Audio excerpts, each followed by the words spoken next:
Xin chào quý vị. Chào mừng. Quay trở lại kênh Trí Tuệ Phật Học. Đây là series Gap Phật Tử Nơi Tâm Mình. Tập 6.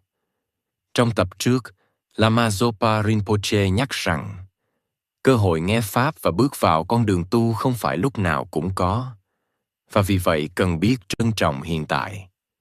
Trong tập cuối này, Ngài gom lại toàn bộ giáo Pháp đã giảng, chỉ ra cốt lõi của toàn bộ con đường tu, vị trí của tâm người từ trước Pháp. Sau khi nghe trọn vẹn bài giảng, có một điều hiện ra rất rõ. Lama Zopa Rinpoche không hề giảng nhiều pháp môn. Ngài không đưa ra kỹ thuật phức tạp. Ngài cũng không kêu gọi người nghe làm điều gì to tát. Ngài chỉ xoay đi xoay lại một trục duy nhất, lặp đi lặp lại bằng nhiều cách khác nhau. Vì biết rằng nếu không nắm được trục này, thì từ bao nhiêu cũng chỉ đứng ngoài cửa. Trục đó là tâm của người tu đang đặt ở đâu? Trong Phật Pháp, người ta rất dễ lầm tưởng rằng con đường tu nằm ở từng bao nhiêu kinh, hành bao nhiêu pháp, giữ bao nhiêu khóa tu. Nhưng Lama Zopa Rinpoche nói rất rõ, tất cả những điều đó chỉ là phương tiện. Nếu tâm không đúng, thì phương tiện không thể đưa đến đâu. Xuyên suốt bài giảng, Lama Zopa luôn quay về một điểm: lòng sùng kính đối với Pháp và người chỉ Pháp. Ở đây cần nói rõ để tránh hiểu sai.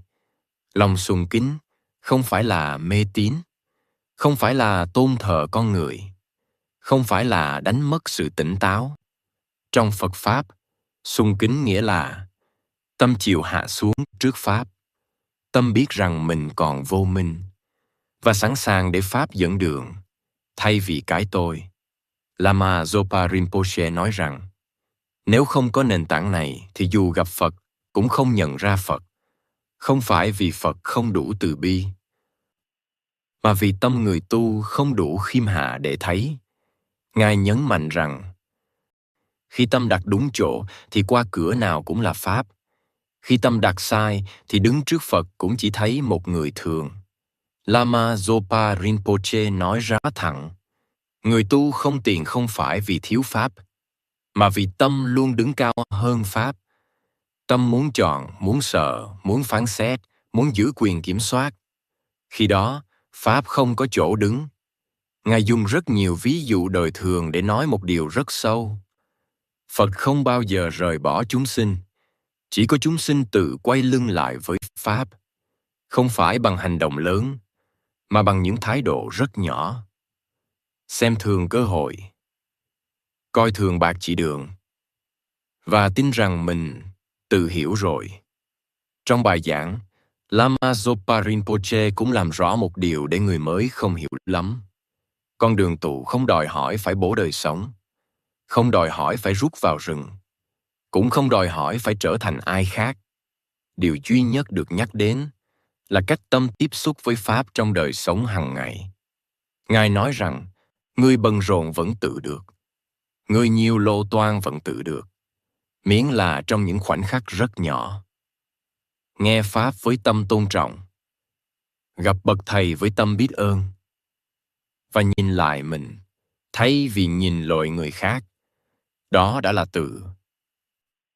Lama Zopa Rinpoche không kết luận bài giảng bằng những lời lớn lao.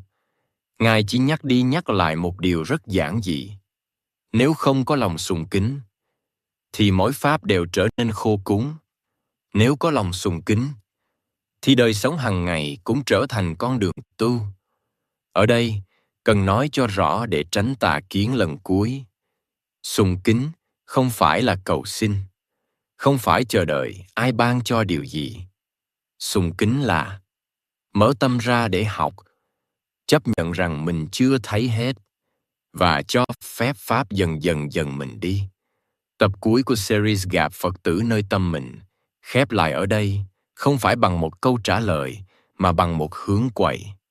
Không cần tìm Phật ở đâu xa, không cần đợi một dấu hiệu đặc biệt, chỉ cần nhìn lại, tâm mình đang đứng ở đâu trước Pháp. Khi tâm đội chợ, con đường tự hiện ra. Xin cảm ơn quý vị đã đồng hành cùng kênh Trí Tuệ Phật Học. Xin chúc quý vị luôn mạnh khỏe, an nhiên giữa đời thường. Hãy nhấn like và subscribe kênh để không bỏ lỡ những nội dung hữu ích tiếp theo nhé.